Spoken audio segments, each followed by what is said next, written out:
Los millones que le perdonaron Fecal y Peña a los ricos daban para 3 refinerías o 6 aeropuertos. Las condonaciones fiscales del gobierno federal durante el periodo 2007-2018 hubieran alcanzado, por ejemplo, para construir 3 refinerías como la de Dos Bocas en Tabasco, reducir un 20% la deuda de Petróleos Mexicanos o bien para erigir 6 aeropuertos como el de Santa Lucía en el Estado de México.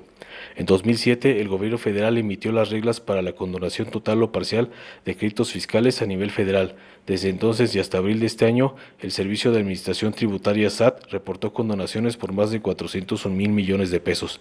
La condonación de créditos fiscales o impuestos e ingresos por derechos implica que el gobierno federal cede a su derecho de cobro y que el contribuyente, sea una persona física o moral, quede exento de su adeudo de manera definitiva.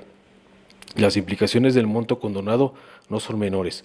Los 401 mil millones de pesos podrían haberse traducido en bienes y servicios de seguridad social, salud, educación, vivienda y pensiones, o de seguridad pública, e inclusive en un colchón para reducir la deuda pública nacional. Con ese dinero el gobierno federal hubiera cubierto 114 veces el déficit estatal de elementos de la policía preventiva, con el máximo nivel salarial para policías estatales en México, 16.4 mil pesos mensuales. En la actualidad, la cantidad de policías estatales es 50% inferior al mínimo necesario, 1.8 policías por cada 1,000 habitantes, para satisfacer las demandas sociales de seguridad pública, de acuerdo con datos 2018 de la Secretaría de Gobernación. Asimismo, 401 mil millones cubrían el 84% del costo mínimo, 480 mil millones de pesos del proyecto del Tren Maya, o el 25% de su costo máximo, 1.6 billones de pesos, según los estimados del Instituto Mexicano para la Competitividad. La información del SAT indica que la mayor parte del monto condonado, 238.971 millones de pesos, se acumuló durante el sexenio 2013-2018 del expresidente Enrique Peña Nieto. Sin embargo, en tiempos de Felipe Calderón, en que el gobierno federal inauguró las reglas de condonación, la proporción no fue menor, 161.931 millones de pesos. Solo entre enero y abril de este año, las cifras oficiales indican que hubo al menos 189.4 millones de pesos en condonaciones fiscales a nivel federal. No obstante, ayer el presidente Andrés Manuel López Obrador firmó un decreto para evitar las condonaciones, salvo en el caso de algunas personas como los artistas plásticos y algunos casos como catástrofes que podrían ameritar exenciones.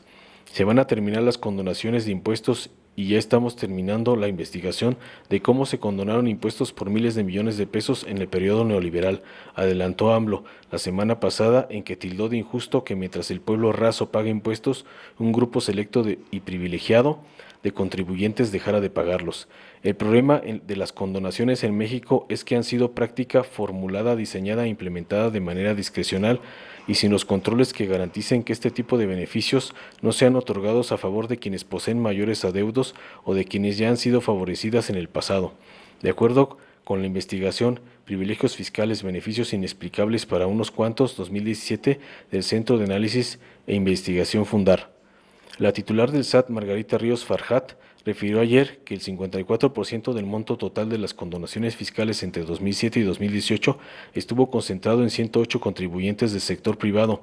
En total, esas 108 personas físicas y o morales dejaron de pagar 213 mil millones de pesos en valor actual. Dicha cantidad es equivalente, por ejemplo, a la creación de 14 millones de trabajos con ingresos de 5 salarios mínimos mensuales, 15.402 pesos, o a los fondos mínimos para la construcción de 478 hospitales con capacidad de 120 camas o 231 sanatorios con 250 camas. Las cancelaciones. De acuerdo con el SAT y el Código Fiscal de la Federación CFF, un crédito fiscal puede ser cancelado cuando existe una imposibilidad práctica de cobro, ya sea porque el deudor es insolvente, porque no puede ser localizado o no tiene bienes embargables o falleció sin bienes objeto de embargo, y cuando el cobro es incosteable por el costo de recuperación del adeudo. La diferencia principal entre condonaciones y cancelaciones radica en que, contrario a las primeras, las segundas no son definitivas, es decir, que si en un determinado momento el gobierno le cancela una deuda a un contribuyente, por la razón que sea, cuando el deudor tenga la posibilidad de saldar su deuda, el gobierno podrá exigirle el pago.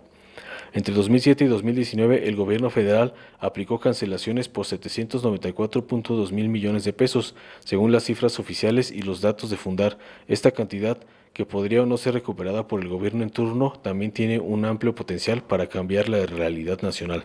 Así como los 400,000 millones en condonaciones equivalen al 3.8% de la deuda pública neta de México, 10.5 billones de pesos, al cierre de 2018, los casi 800,000 millones equivalen a 7.6 puntos porcentuales de dicha deuda. Con esta cantidad, no solo podría pagarse la deuda de 2 años de su costo financiero actual, 438.5 mil millones de pesos anuales, sino también incrementar 38 veces el presupuesto ejercido por el gobierno federal, 20.9 mil millones de pesos, en materia de inversión física ferroviaria a nivel nacional entre enero y abril de 2018.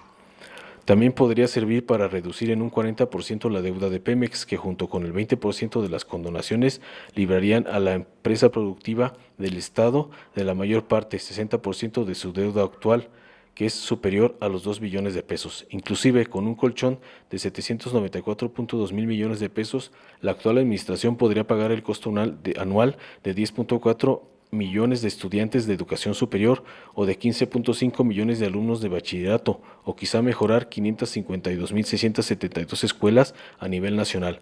La mayor parte de esas cancelaciones ocurrió durante los sexenios de Calderón y Hinojosa, 480 mil millones de pesos, y de Peña Nieto, 314.3 mil millones de pesos. Sin embargo, en lo que va de 2019, el SAT ha registrado al menos 15.5 millones de pesos en cancelaciones.